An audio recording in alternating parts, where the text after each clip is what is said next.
The restaurants you love, the food you crave, and the people that make it all happen. We tell their stories on the Paper Trails podcast with Albemarle Paper Supply. What's going on, guys? How are ya? Nick Calgary-Mitros, host of the Paper Trails podcast. We are back with episode 11 of season 2 of our podcast. We are super excited to have Lewis Donald. So almost his restaurant's called Sweet Lou's. I almost called you Sweet Lou's. Hey, that's what most people call me. So, but super pumped to have Lewis on today. We're at his restaurant, Sweet Lou's. This is considered Noda? This is Belmont neighborhood. Belmont, okay, so just down the road. And so very excited to have him on the podcast, talk about smoking, barbecue, sauces, and your journey, right? Yeah, I mean, restauranting and cooking and, you know, the kitchen grind. Yeah, we had a great conversation just a handful of days ago. You know, we were introduced, you know, through Erin. You know, she's over here. Holler, shout out to Erin. And so let's meet CLT. Woo! So there we go. Nice little plug there. I like that. Yeah. But yeah, super excited to just talk a little business, talk a little bit about the restaurant industry. I grew up in the restaurant business. My dad owns restaurants. Obviously running a paper company, being a distributor, a vendor of restaurants, and so you know I love talking this. I mean we probably could have had a conversation for another hour on the phone. Easily. I was on the road traveling, and I was like, you know what, let me call Lewis and say what's up, and so you know, why don't you go ahead and introduce yourself and maybe give us a little context, you know, as far as maybe your beginnings, and you know, obviously we'll take it step by step, but how did you get to owning a restaurant in the Belmont neighborhood? How did this happen? All right, so I am the owner-operator. I do work. We're open 6 days a week now, so I'm working 7. And I think, you know, I'm just going to capture that Belmont. Why Belmont? Okay. Because that's what's important to me is why we're in Belmont. Yeah. So we're in between Plaza Midwood and Noda and Optimist Park now, Villa Heights, right? So we're that neighborhood that's not been developed quite as much, which is important because barbecue is all about community. It's all about family. It's all about friends. It's all about coming together over cooked meats, That's right? Good. Yeah. So for us, this is still a neighborhood. You know, we back up. We're neighbored by houses. We have a church next to us. It's not very busy street frontage and you know all that kind of stuff. And then we've got generations of families that live here. We've got school bus stops here, which is important to me. The kids coming off the bus, they know us, we see them, we talk to them. So it really reminded me more of a neighborhood. I love that. Instead of just opening a business in other parts of the city and just, you know, just another sign on the building. Yeah. You know what I mean? And we are, for people that are listening or catching this on Spotify or Apple Pod, we are in Charlotte, North Carolina. Yep. So it's a neighborhood right outside of Uptown. Now, are you from Charlotte, No. Lewis? I knew that answer. Is That was anybody a little from Charlotte setup. anymore? That was a little setup. Give us, where are you from? I'm from Cleveland, Ohio. Okay. So I grew up there. I left there and then traveled around. I went from Cleveland to LA to Hawaii, back down to Tennessee.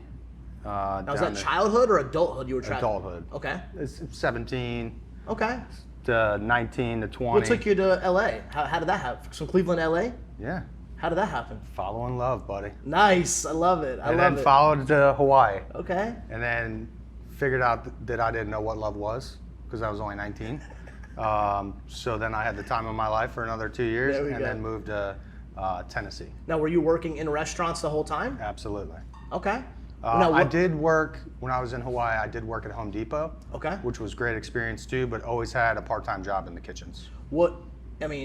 Real fast, anything that you learned from like just working in restaurants in different regions? Anything like, you know, Cleveland to LA to, because these are totally different. Yeah, I learned Spanish. It was great.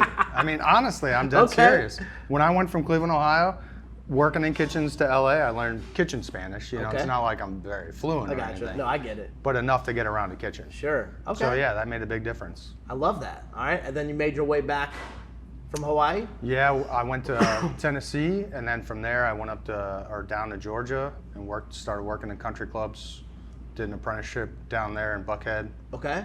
And then went to West Virginia and did an apprenticeship at the Greenbrier, and then came down here in 2008. Now, were the country clubs the first kind of taste of maybe like a little fine dining, or Yes. was that okay? Now what was that like, going from just line cooking, kitchens, helping out, prepping, doing that whole deal, and that's kind of my dad's restaurant style. Yeah. Because it's a different ball of wax. It's totally different. Everything's different. So, what did you learn from maybe kind of the traditional maybe restaurants to maybe country clubs, fine dining? I mean, the Greenbrier. I mean, I've never been, but the Greenbrier is swanky. I mean, it is. No budgets. It's coats every night. I mean, it's for people that don't know. I mean, I'll also throw up a picture if we got one. But Greenbrier. yeah. So what was that transition like? What did you learn going from one style to the other? I mean, I think I totally changed as a cook, as an employee, as a worker, as a, you know what I mean? You go from, a lot of the places I worked were mostly Italian. Okay. And we did a lot of from scratch. But if we were making lasagna when I was 18 years old in an Italian place, we were just, box noodles and cooking them. Yeah. Not at the Greenbrier. Yeah. Not in country clubs. If you were making lasagna, you were making the pasta. You know what I mean? So it was just a deeper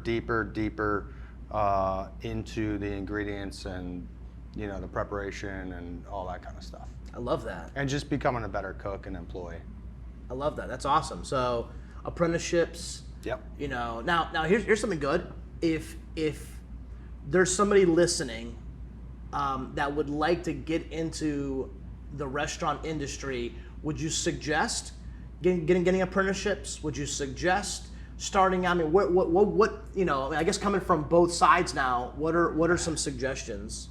I would definitely suggest apprenticeships over culinary school. Gotcha. I got paid in apprenticeships. I didn't pay to be there.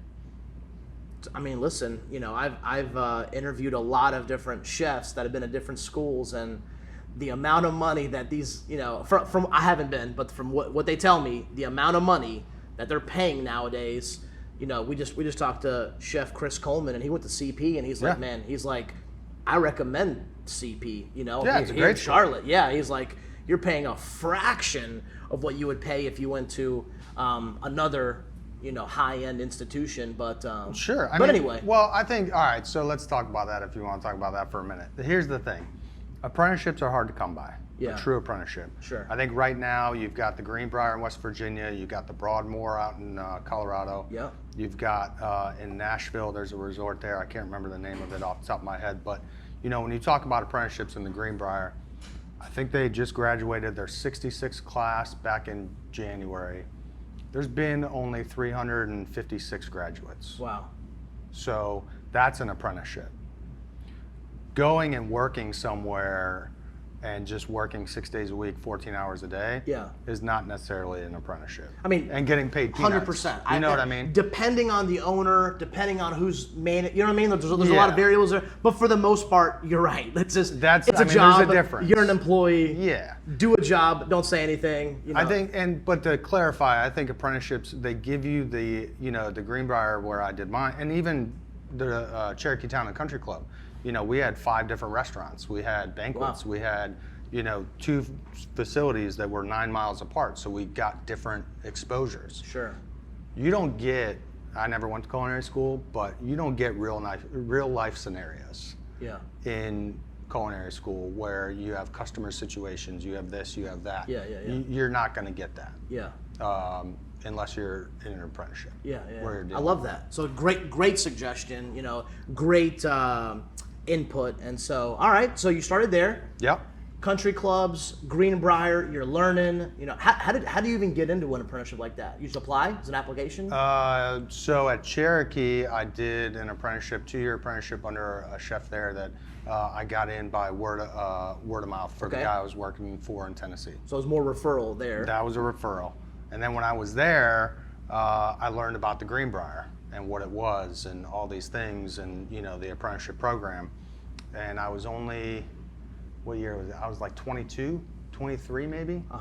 And I got a referral from there to go up and stage and do like a working interview. And, they made me trim tenderloins, cook risotto, sear fish, do all these things. And, you know, and then they kind of all talked about it at the end of it, and they're like, yeah, it's okay, you can come back and work.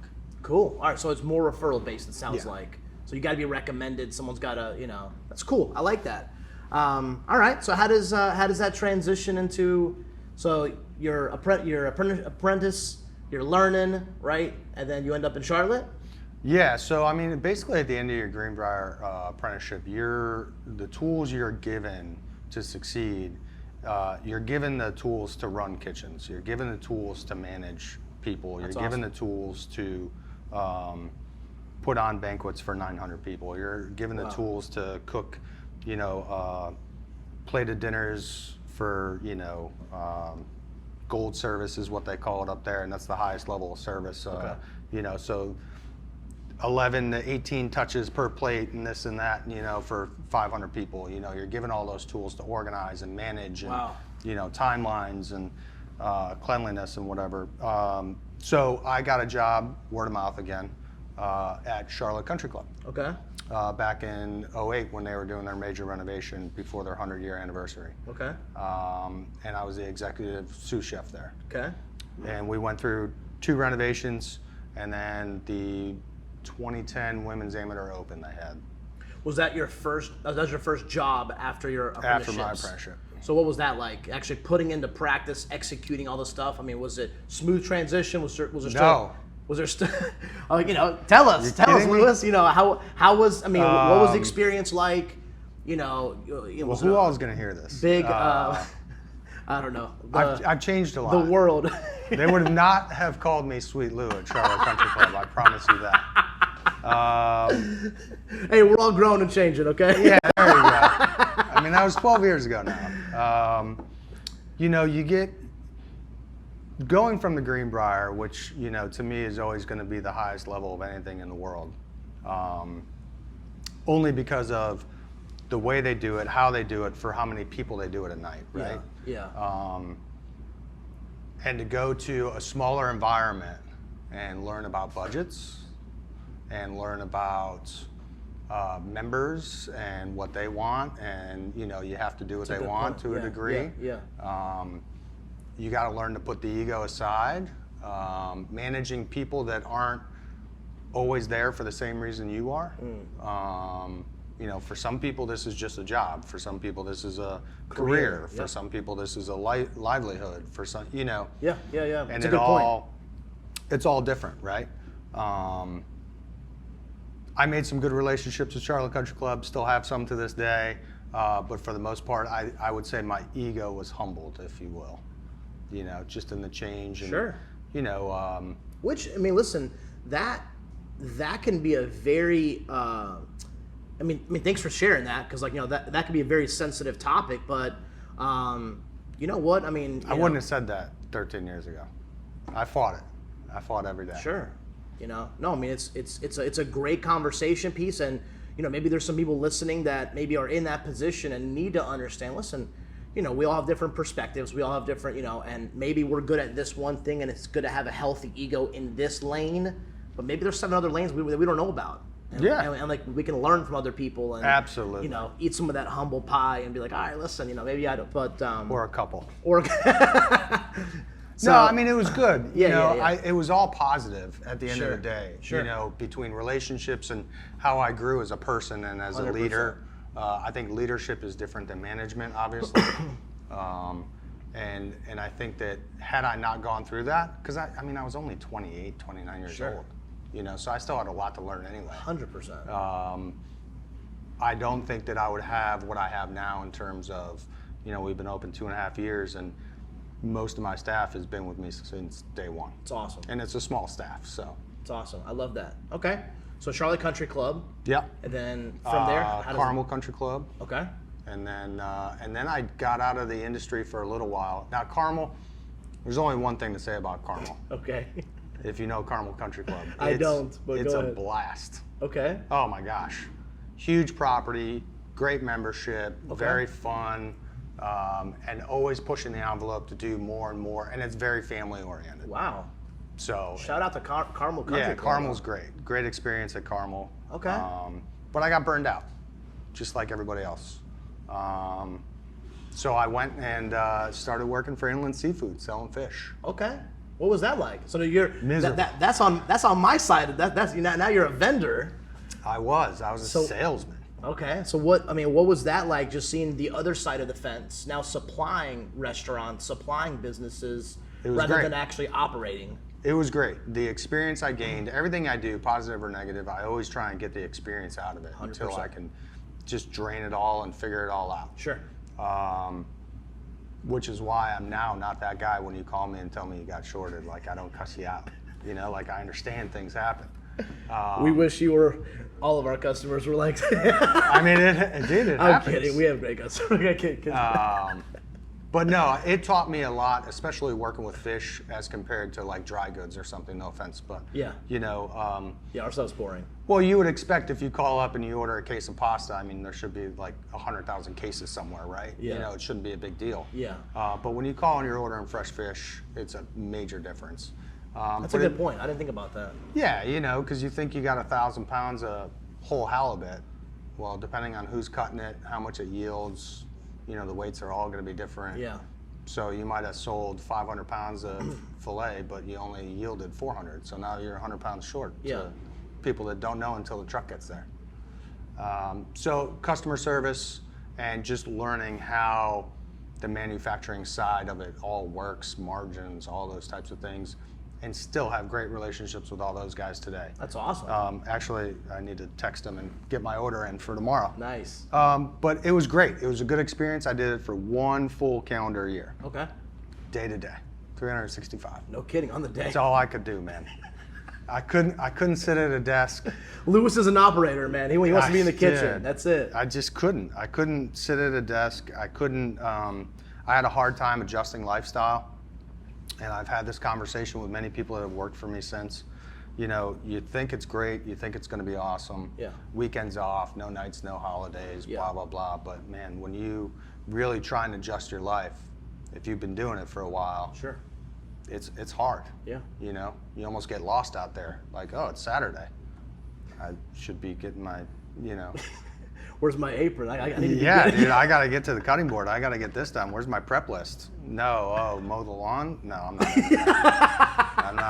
I'm not into that. That's not me. No, it I wasn't like that. fulfilling. I like that. Well, I mean, listen, I think that shows a lot about what you love to do and why because, I mean, we said this off camera, but, you know, to be in our industry, you know, you have to have a heart for it. You have to want to serve. You have to love to make food and make people happy with your dishes, because it's way too stressful just for, you know what I mean? Like, if you don't. Nobody's in it for the money. Yeah, I mean, just to do it, like, you're not, you know. Yeah, I mean, it's not, you know, there are those people that are in it as a job, but they're also the ones that go from job to job to job, you know. That's a good point. I think the ones that are in it for a career or for the passion, you know, we always talked about and used the term career servers, because there are career servers Yeah. that, you know, take a passion in their job and learning new things and learning the wines and learning all the dishes and all those types of things, because that's what it takes for them to do their job better and better and Yeah. better every day. The ones that still iron their uniforms, you know? Yeah. You don't see that anymore. Fine dining's kind of fallen off the wayside. But those were people that are passionate about their job. Yeah, I love that. All right.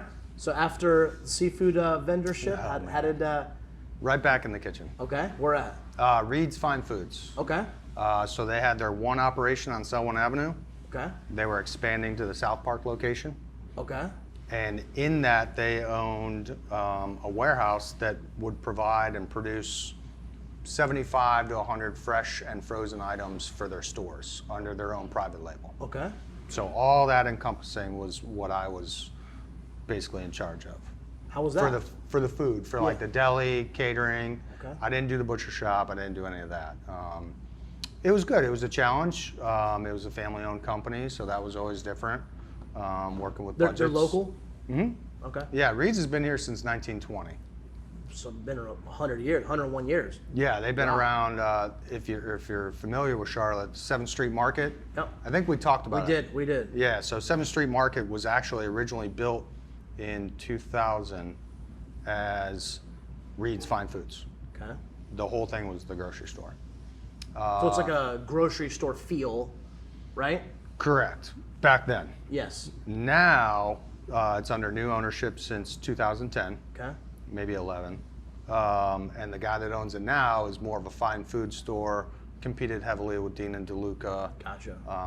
Caviar and bananas out of Charleston, some stuff like that. Gotcha. And turned it into more fine foods, a lot of private label stuff. Nice. Put restaurants in. So it's evolved, Yeah, if you will. So how was that stint? You enjoyed that? That's different, obviously. Yeah, it was very different. The operation was 7 days a week, and just learning, again, margins, budgets, packaging, manufacturing, that kind of stuff. I mean, it was good. It's helped me today in a lot of ways. Sure. For sure. We have great packaging right here. Just a little shout out. See? Not bad, right? Yeah. I'm impressed. I like it. So we got some sweet loose sauces that I'm sure we'll get into in a little bit, but I need to put a little plug in for the sauces. Appreciate it. But so you were there, and then how did you transition back in the kitchen? How did it go after Reed's? So after Reed's is Sweet Loose. Oh, okay. Oh, I didn't know. Okay, I didn't know that. Yeah. So while I was at Reed's, I partnered with somebody. Okay.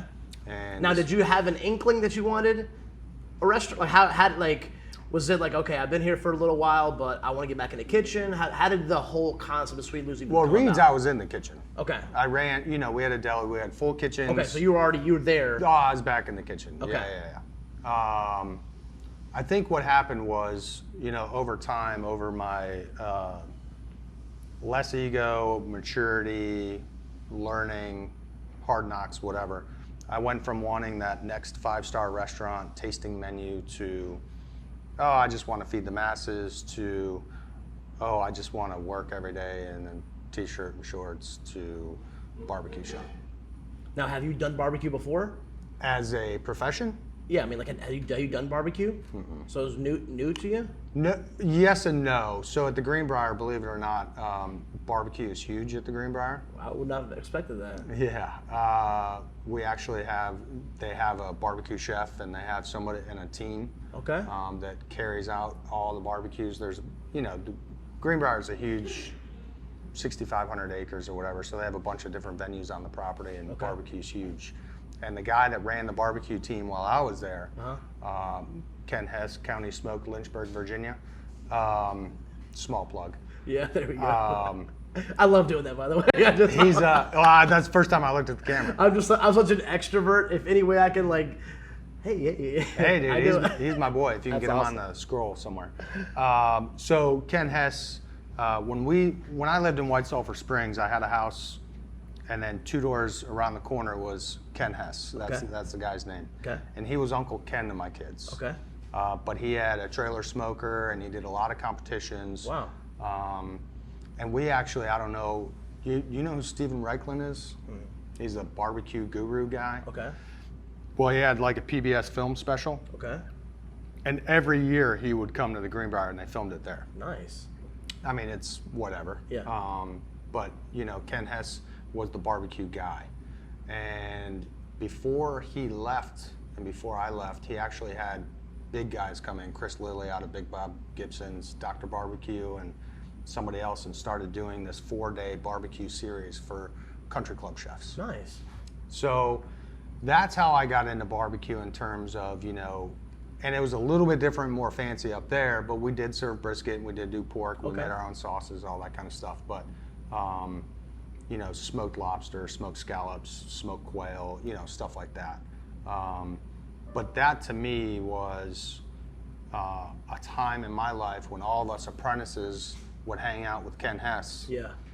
When he was practicing for competitions or hanging out, everybody had a couple days off or however it was, and he just got a bunch of briskets and was working on something new, and we'd all hang out and stay up all night and, drinking beers and cooking briskets. Yeah. Or he had a catering, and we'd go down there and help him out, spatchcocking 100 chickens or doing whatever, and just helping and learning and seeing. And so for me, why I wanted to do barbecue in Charlotte, North Carolina was ego. I felt there's no true barbecue shop in North Carolina. Okay. Or in Charlotte, sorry, not North Carolina. Yeah. Charlotte. And I felt like that was my best avenue to be me and have fun, and I could see myself doing it for the rest of my life. Nice. Nice. I love that. Okay. So then you're at Reed's, you start thinking about, Yep. hey, I want to do, or have you thought about you want to do barbecue for a while? Like how was it like? I thought about it for a while. Everywhere I had gone, starting in even 2008, when I went to Charlotte Country Club, small fact here, but they're not allowed to wear blue jeans at the club. Okay. And I had a smoker built in West Virginia by a buddy of mine, a trailer smoker, and we did the first and only event. It was, what'd they call it? Barbecue Blues and Brews, but the blues was blue jeans. Nice. So they were allowed to wear blue jeans. That was the one event they've ever had. Nice. And then when I went to Carmel, I had another trailer smoker built. Okay. Which I'm trying to buy both of those right now, just to have. So whoever has those. Well, no, they're there. Oh, I'm trying to buy them. Gotcha.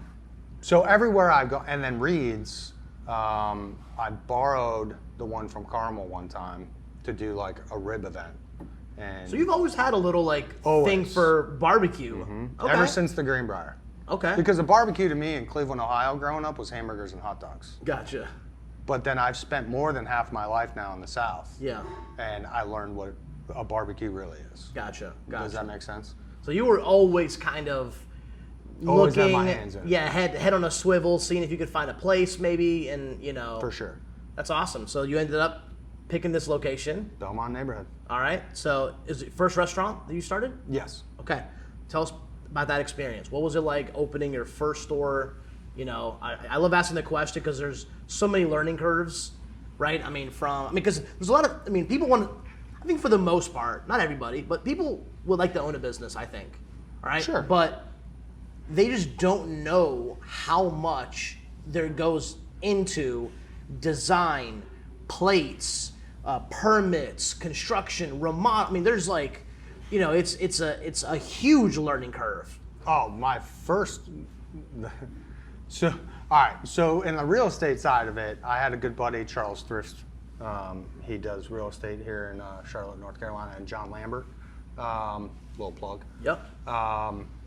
But they're buddies, and actually, John owns my building and the building across the street. Okay. And in 2018, they had just purchased them from the city. Okay. And none of the site worked. There was no parking lot here. There was a house next door. And across the street, nothing had been developed. There were no windows in the place, no doors. It was all, boarded up and everything. Okay. Yep. But when we came here and we saw the plans for what they wanted to do with it, and we saw the neighborhood and the growth and all the projections and all that kind of stuff, it just made sense from a dollar perspective. We're in a neighborhood, and we know that the first 5 years is always going to be a growing year. Sure. And always going to be next year will be better, next year will be better, next year will be better. Yeah. And we're already seeing that, which awesome. is great. Yep. But still, that's that 5-year mark. Which, that's something that everybody should take into account. If you like to start a business, the first 5 years, I'll tell you our experience, starting, the paper supply company, our first 5 years, and I may have told you, we made no money. Yeah.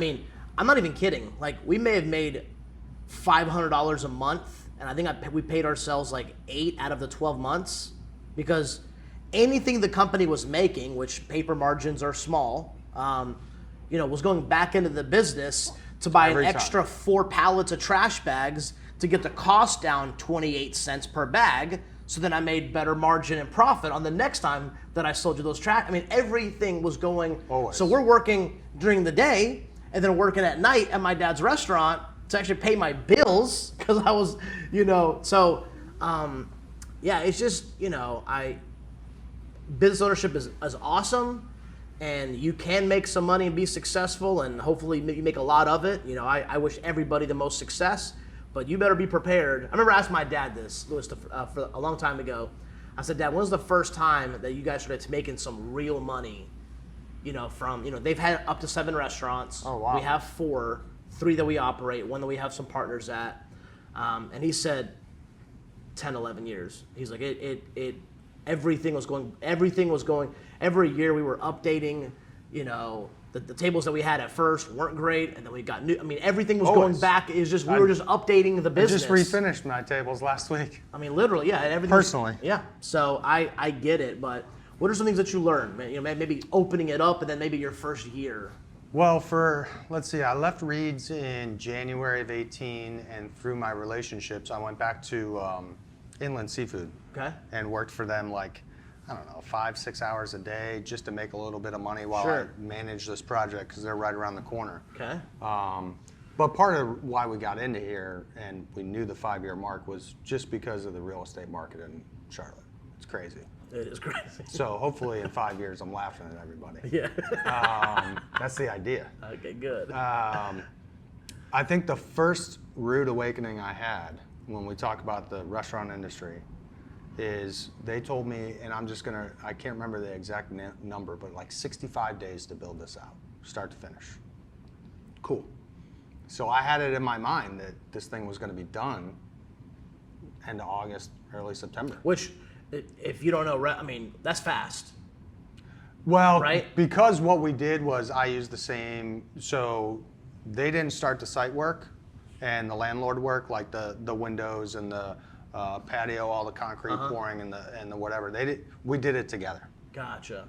So I used the same contractor so that we were doing the work at the same time. Together, okay. To go gotcha. faster. Yeah, right? All right. But my first rude awakening was that 65 days is 65 business days, which is a term I'm not used to. Gotcha. So that it didn't include weekends and holidays. So I didn't even think about that either. Right. Like you said, 65. I'm like, okay, 2 months. We're yeah. No, it's 65 Monday through Fridays. So I had to recalculate everything. So it was November before they were done. So a little longer than expected. That was my first rude awakening in the language of restaurant world and construction world. Interesting. Okay. I didn't even know that either. So. Well, it's my own. You know. Yeah. I guess it made sense when I heard it. Yeah. But it didn't make sense, you know, I didn't think about it at the time. So that was my first rude awakening. All right. Everything after that, I mean, I've heard some nightmares. I've heard some, you know, I think we had a good shell. That was the problem. Okay. You know, that was the easiest part of it. It's just a brick building, you know, that had nothing in it. So you could make it your own a little easier than if faster it was, and easier. That makes sense. You know, we didn't take over an existing restaurant that we then tried to move the hood or change the kitchen. Move petitions or add booths here. Or, no, gotcha. We didn't have to, you know, re-plumb anything. We had to lay down all fresh plumbing. Gotcha. So I think that goes faster. Okay. When you're renovating versus basically new. That makes sense. So it's something to consider. You know, if you have, you know, an existing business or you step into a location that maybe was something previous versus not. Yeah, I mean, if I step into something anymore that's previous, I always see if it'll work for me. Yeah. Because I'm not changing hoods, I'm not changing the location of bathrooms, I'm not, you know, there's some people that go out there and do that. Yeah, yeah. They want to make the investment and, you know, make that 5-year, maybe 7-year now, you know? Yeah. I just, doesn't make sense to me. Okay.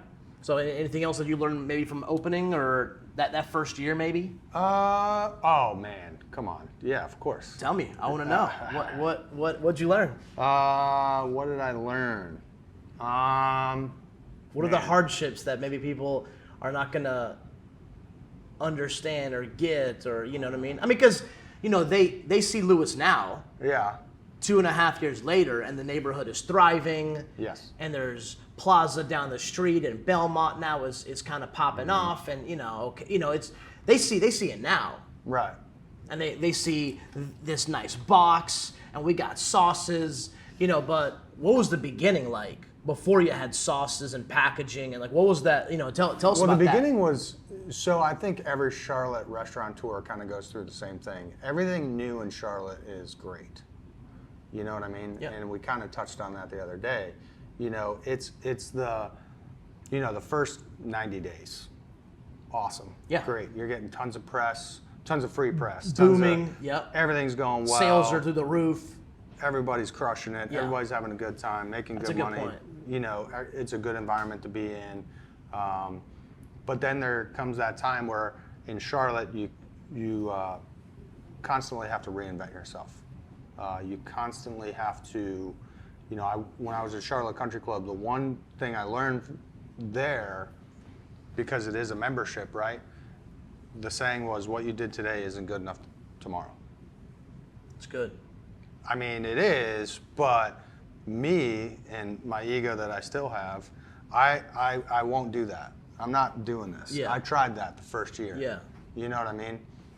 I'm a barbecue shop. That's it. Gotcha. You want Brunswick stew, boiled peanuts, chopped pork? I'm your guy. You want chicken fingers and fries? You want fried okra? You want a salad with smoked salmon on it? Yeah. There's plenty of people that do that in town. I'm just not your guy. Gotcha. Does that make sense? Yeah. I mean, I think what I liked about what you did today is not good for tomorrow. You could take that and apply it in certain areas, but you're talking about staying in your lane and getting good at like one thing. Correct. Instead of like jack of all trades. No. Let me be a master of this one thing. That's it. And be amazing at it. And we are known for, that's it, XYZ. I ask you this. Do you go to Brooks Sandwiches and get a fried chicken sandwich? I haven't been to Brooks, but. You're not going to get a fried chicken Okay. sandwich at Brooks. Promise you that. Okay. You know what I mean? Yeah. It's that kind of thing. Like, Gotcha. The Joneses are the Joneses. That's fine. They can keep doing what they're doing. Sure. But Sweet Lou's Barbecue is barbecue. Your model is we are mastering this barbecue That's it. concept, right? That's it. We want to be here for generations. We don't want to be here, oh, they used to have a great fried chicken sandwich, or they used to have a great burger on the menu, or, headlines. Yeah. Sweet Lou's comes out with a new menu. That'll never happen. It's just not who I want to be. Sure. It's No, 100%. I like I want to that. be 15 years from now, and we do have generations of families. We have, somebody like our age that brings their parents, and somebody like our age that brings their kids, and that's what we want. Yeah, I love that. So tell us about the barbecue here. What's your favorite dish? I don't know. Tell us a little bit about, or tell us about the sauces. Well, we don't use plates, so we don't have dishes. But Which is music to my ears, right? yeah, you would love it. Yeah, we don't even have silverware and glass cleaner. Yeah, so no, dude. That'll be another conversation that we have. But anyway, Yeah. Tell us about the sauces, or about the barbecue. I mean, I don't know. Tell us about for somebody that hasn't been here. So Tell us about what's your menu? What do you have? What are some of the favorites? You've been here 2.5 years. Yeah. You're starting to see kind of, okay, this is moving. It's simple. We do everything very simply. We do things, if you look at our menu, it's kind of pays homage to a couple of different regions of barbecue, if you will. Okay. Our chopped pork is, which most people call barbecue in North Carolina. Yes. But barbecue is a cooking method, let's not be confused. Is just salt and pepper, and it's skin on shoulders. Okay. We smoke it, 11 hours. Okay. Pull it, wrap it, hold it overnight, held hot. And then, we just pull it as we go throughout the day off the shoulder. All right. And then we take the skins and cut them up and fry them and toss them in barbecue spice, and they're a nice little treat. Nice. Our brisket is more Texas style, so we do the 9-to-1, which is a Louis Mueller thing. 9% coarse ground pepper to 1% salt. Okay. So it's pepper forward, 100% pepper forward. Okay. Strong pepper forward. All right. We cook those again. We cook them. So we'll go back there. I'll have to go back there in a minute anyway to check the fire. Okay. But I've got brisket and pork on for tomorrow. All right. So we'll pull that, we'll wrap it, and hot hold it overnight. Our ribs are more of a Memphis style rib. Okay. So they're that dry rub. We don't sauce any of our meats. That's the first thing that people are just like, it's not just pulled pork drowned in red sauce. We don't do that. We care about the meats. We take pride in the fact that we cook the meats daily, and we take pride in the fact that, it's all smoke. Yeah. You should taste nothing but salt, pepper, and smoke. And then you could put whatever sauces you want afterwards, Sauces right? are out here in the dining room. You can do whatever you want. The first person that I learned that from, because I didn't know that. I mean, I didn't maybe understand the concept behind that. I was over at Bang Bang Burgers. Mm-hmm. Chef Joe over there, he's a client of ours, and he puts all the sauce on the side. He said, because I asked him, I'm like, well, what do you eat? He's like, listen, just get a burger. I want you to taste it first. Just taste the food first, And then if you want any sauces, I'll have it on the side. You can put it on. And I was like, you know what? That's a great. Well, he uses great Pat LaFreda out of New York. Yeah, I mean, he uses special burgers. I mean, he wants you to taste the actual, Yeah. you know. And I'm like, you know what? That's a great, great mindset. I never even thought about that. I mean, for us, that's what we do. We don't want to mask the flavor. We don't want to mask the quality or, the freshness of it too. Yeah. I mean, a lot of that's how things are done out there. You know that, coming from the restaurants. Yeah. But anyway, so our ribs are more of a dry rub. Okay. Again, we spray throughout the cooking process, but we don't sauce them. Gotcha. And then our chicken has a process to it with the sauce. Gotcha. But it's not saucy. Gotcha. If that makes sense. So Sure. it's an Alabama style chicken where down there they use the white sauce. Okay. And This right here, right? Yep. It's heavy mayonnaise and vinegar and seasonings. So what we do is we take our chickens, we season them with our rub, we smoke them 85-90% of the way. Nice. Then we pull them, dip them in the sauce, and put them back on.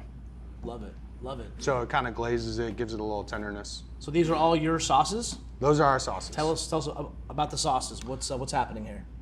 So even though we are just barbecue and I'm just a guy that cooks meat with wood, Yep. I do have that chef background. So what we did when we developed the sauces was everything comes from here. So it's kind of like hollandaise. You've got hollandaise, and then you got sauce Chiron, and you've got all the derivatives of the hollandaise, right? Sure. You got béarnaise, all that, right? So this is our mother sauce, and then we have a ratio of, for this sauce, of vinegar sauce to mustard to our rub. Okay. And then the same here. Nice. And here. To make, and the rub, let's go ahead and get the family in there. Yep. Right? So from this sauce and this rub, you get all three of the other sauces. Love it. Love it. And you sell this here at the restaurant? Yep. Love it. That's Yep. awesome. So, And that's kind of our nod to North Carolina, right? Everything's vinegar based. Gotcha. We do some special sauces throughout the year. Like right now I do a peach sauce. okay. We do a sweet heat sauce with, obviously Texas Pete, and it's a red sauce base. But again, it's all vinegar based sauce. Love it. So that's more North Carolina style, right? Yeah. So have you? I'm assuming you've tried some of the other Memphis and Texas, and have you tried those barbecues? Yeah, of course. How do you like them, or did you prefer Carolina? Like, what? I mean, compare. I haven't. Well, tried no, them. I mean, I haven't respect tried them. everybody's. Sure. I think. Is it now? Is it different because of just the region, or like just what they're accustomed? Is there any reason why they're so different? Oh, you could go back for. I mean, mustard sauce is a South Carolina thing because of German settlers. Okay. Right? So you could go, now Big Bob Gibson is credited with the originator of the white sauce Okay. in Alabama. I think the pork, if you go back, now you look at North Carolina, half of it's tomato based, half of it's vinegar based. And it's just regional depending on where they're at. Gotcha. But if you dive into each sauce, there's reasons. There's actually okay, cool. I didn't There's know that. definitely reasons why. Cool. Just like Kansas City, everything's sweet. Interesting. But if you go back in time, and I think actually, well, I can't say that for certain, but something with Kansas City and their sweet sauce. Gotcha. I mean, that's what they're known for. Yeah. I didn't know that. That's awesome. And Texas doesn't. They use sauce, but they do more of red sauce. And actually, when I was there, I was very surprised at how much vinegar-based sauce there is. Okay. So closer to North Carolina style than the other ones. Yeah, definitely. Gotcha. Cool. They won't admit that though. I mean, Texas has their own style Yeah, out there. They won't admit that. Cool. Any last thoughts, Lewis? Anything about the restaurant, Sweet Lou's? I mean, anything business ownership, entrepreneurship? Any suggestions or thoughts to anybody that wants to start a business out there? Talk to somebody before you do it. So Talk to many people. Do your homework. Do your research. Know what you're getting into. It's a great. I've had many friends in the city and other cities that own restaurants, and you always hear them, but really think about what you're getting yourself into. It's a really good piece of advice. It's an easy one. It sounds simple, but you really do your homework, really do your research. I mean, you go from opening a restaurant with what does it really take? You got branding, you got websites, you've got marketing, you've got all these costs that you don't That's understand. outside of just the kitchen. Correct. I mean, so just because you're making a good pie doesn't mean you may have a successful pie company. Correct.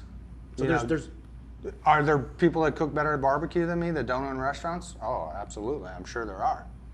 But they don't own restaurants because it's hard to translate what you're doing at home or what you've done for your family or your friends. Just because you make the best pie at Thanksgiving doesn't mean it's going to become a business. That's true. That's a really good. I love that. So this is great. This is great. If you guys have not been to Sweet Lou's, you got to stop by. Come on by. Right? I mean, they got everything. Brisket, chicken, pork ribs. Pork ribs, the full nine. They have all the sauces, and so I love this. Come by. They can find you guys Online, Sweet Lou's Instagram, BBQ, online, Instagram, Facebook. We don't do Twitter, but maybe one day. What's the handle? What's your handle? Sweet Lou's BBQ. Sweet Lou's BBQ. Come find these guys. Louis, I love this, man. I love this. Congratulations on your 2.5 years in business. I wish you nothing but 100 more years of this. Appreciate that. I feel like me and you could, we could go pretty deep. Yeah, we should get some ribs one day and just talk more. But that's for another time. Episode 11, Sweet Lou's. Love this, man. I appreciate it so much, and we'll see you guys on the next episode. Thank you.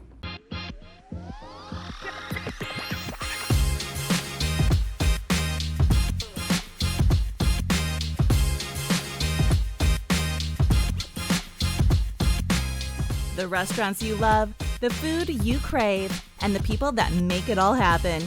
We tell their stories on the Paper Trails podcast with Albemarle Paper Supply.